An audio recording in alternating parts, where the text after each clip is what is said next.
Hi, I'm Effie, and in this video I'm going to go through 15 cross stitch patterns that are currently on my wish list, and I'm going to ask you to help me decide which of these patterns I should purchase and start stitching on in 2025.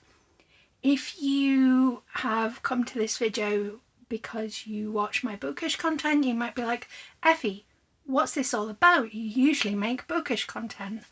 Well, I listen to a lot of audiobooks, and I'm one of those people that I can't just sit and listen to an audiobook. I need to have something occupying me, I guess, physically, and cross stitch and crochet and that kind of task is the exact perfect kind of thing for me to do whilst listening to audiobooks. These cross stitch patterns come from 3 different sources. We've got Unconventional Cross Stitch, Thread Geeks and Etsy. So let's just dive into the patterns. The first pattern is called Spirito Volpe, and it's available on Unconventional Cross Stitch. As you can see, it looks like a young girl who has kind of like fox ears, and she's sitting on a swing. The artist is Enyas Guerrero. I love how kind of moody and autumnal this pattern is, and let's have a look at the details. So it's 385 stitches by 550, and it uses 78 colours. Oh, interestingly, it's not full coverage, which I thought all of these patterns were full coverage. My guess is, looking at this pattern, that the background sort of around the swing and above the trees, mountains, is actually not stitched. I think it's a really beautiful pattern, and because it is so big, there's a lot of detail to the pattern. I guess my only hesitation would be it's very big, and I'm still kind of finding my footing, seeing how I feel about full coverage. So doing such a big pattern does make me a little bit nervous. The second pattern we've got is called, and it is in these small spaces. The artist is Angela A.K. Westerman, and this pattern is also available on Unconventional Cross Stitch. As you can see, we've got a little bun surrounded by some foliage. They look to be in maybe an egg, something like that, and it's like I love the contrast of colours with these kind of blue and purpley flowers, the foliage that looks like it's on the point of turning, there's this little butterfly, and you've got this very lightly coloured bun. It is 445 stitches by 600. It is completely full coverage, and it uses 106 colours. So I guess the same hesitation as I had with the previous pattern I have with this one, but it's just a different kind of vibe, I suppose. And then the next pattern is also a bun, and this one is called Down the Rabbit Hole, and the artist is also Angela K. Westerman. And in this one we've got this large moon that looks like it would be a lot of enjoyable block stitching, which I do like about it. This bun is different colouring. We've got browns, and then we've also still got the contrast with the foliage, the fungi, the butterflies. I like that it's somewhat of a muted colour pattern, but it's still very visually appealing. And let's have a look at the details of this one. So this one is 354 stitches by 450. It is also full coverage and it uses 90 colours. So this one is slightly smaller than the other Bun Bun, but equally gorgeous. Did I say this one's also on unconventional cross stitch? Well, that's where you can find this one. The next pattern is a little bit spicy. It's called Where the Sea Touched, and the artist is Encho Chernik. And let me bring up the full image. So we've got these two, it's somewhat of an abstract pattern, but it looks like we've maybe got a siren or a mermaid, and this other woman looks to be maybe an angel or a harpy. I'm not terribly familiar with different mythoses, but I love that it's sapphic, and I love that the colours is very vibrant. This one's also on unconventional cross stitch, and it is 467 stitches by 700. It's full coverage and uses 100 colours. Again, I'm a little bit nervous about how large this pattern is, but looking at the detail, it looks to be a lot of block and not that much confetti, so I think it's one that would be really enjoyable to stitch on, if a little intimidating, but that's fine. Like, I need to look at these full coverage projects as being just that, a project that is going to take time, but it's going to be so worth it for the final result. Our fifth pattern is also on unconventional cross stitch. Clearly I've grouped all the ones from the same site together, and this one's called Ursabet Bathory, the Bloody Countess.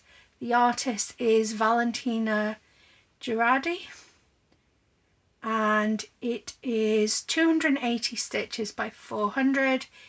It has 500 colours and it is full coverage. Again, this one seems to have a lot of block stitching, so I think it'd be very enjoyable to stitch on. It would be the kind that you just get stuck in and don't overthink it too much. My main hesitation about this one is that for a lot of the pattern, you're probably not seeing details emerge. So I think getting that satisfaction of going, oh, I can see this aspect of the image coming together, might be missing. Like, it is a little bit simplistic, but it's also very, very cool. And then our final pattern from unconventional cross stitch feels like a bit of a different one, but I had to throw it in because it is so quirky and unusual, and it's called Jurassic Night version 2, and the artist is Aja Trier. This one is 300 by 300, so I think it's probably the smallest one of this batch, and it uses 90 colours, and you can see you've got these dinosaurs, and this one, as soon as I saw it, I was so drawn in because this man just looks so slutty, and there's something so delightful about a slutty man candy. This one is 261 stitches by 360 and uses 67 colours. We're going to see a number of Crisabug patterns because her art style is just so incredibly gorgeous. I think for this one I would also have the hesitation around, especially working on the edges, not seeing the pattern come together. But I think if I started in the centre, I might get a bit more of that satisfaction as I start to see little details coming together. And the edges are not without detail, it's just that I think it would be very slow to see different aspects of this pattern coming together before my eyes. But I do like how slutty it looks. This next pattern is called Death, and it's also by Crisabug. It is 432 stitches by 306 and uses 78 colours. This one, it reminds me of Susan from Terry Pratchett's Discworld, which I love. I love that we've got these skull details. I love the vibrant pops of red throughout it, and I could see myself starting maybe working on the scythe and getting that all filled in. I think that would be a really satisfying way to start this project and start to see details come together. But I love that it's dark and moody with these little bits of colour, and I've just noticed the earrings, which I think are so adorable. Our next pattern is another Crisabug, and this one's called Fate Slayer. It is 360 by 468 stitches. It contains 71 colours, and I mean, just look at it. How incredibly gorgeous is this pattern? I just love it. It reminds me of the book Feybound by Sarah L. Arifi. Like, I could totally imagine the main character of that book being this character that we see on screen. It's just so vibrant, and the colours really pop, even though it is somewhat of a muted colour pattern. It just immediately draws the eye in. The next pattern is also a Crisabug. I think I might have one or two that aren't Crisabug, but the vast majority apparently are. So this is Queen of Swords, and it is 207 by 360 stitches and uses 68 colours. So it's a little bit on the smaller side, which is not a bad thing, especially given that I've said I'm a little bit nervous about taking on these large full coverage projects. That's not to say I don't want to, I'm just nervous. What I love about this are the colour palette. I like the kind of purpley mauvey. I also like that there's multiple aspects of the design around that will give you that little bit of satisfaction. Like, even working on the border pieces, you'll be able to see like individual petals coming together, and I just think all the details will just come together gorgeously, and it would be a really satisfying one to work up. Then we've got Sanguine Sacrament, also by Crisabug, and this one is 252 stitches by 360 and uses 66 colours. As someone who loves vampires, this one immediately drew my eye in. I love the attention to detail, the bite marks on this person's neck and the blood dripping down from this person's mouth. I like this muted autumnal colour palette. I think the colours around the window will be really enjoyable to see come together, and I really like the way that the person on the right is staring straight at the viewer and drawing them in and saying, I know something you don't, perhaps. Another Crisabug, this one is called Scarlet Sonnet. It is 288 stitches by 432. It uses 64 colours. What stood out to me about this one is this border that feels quite different than perhaps on the other Crisabug pieces. It's a little bit more delicate. I really like how introspective and maybe sorrowful this character is.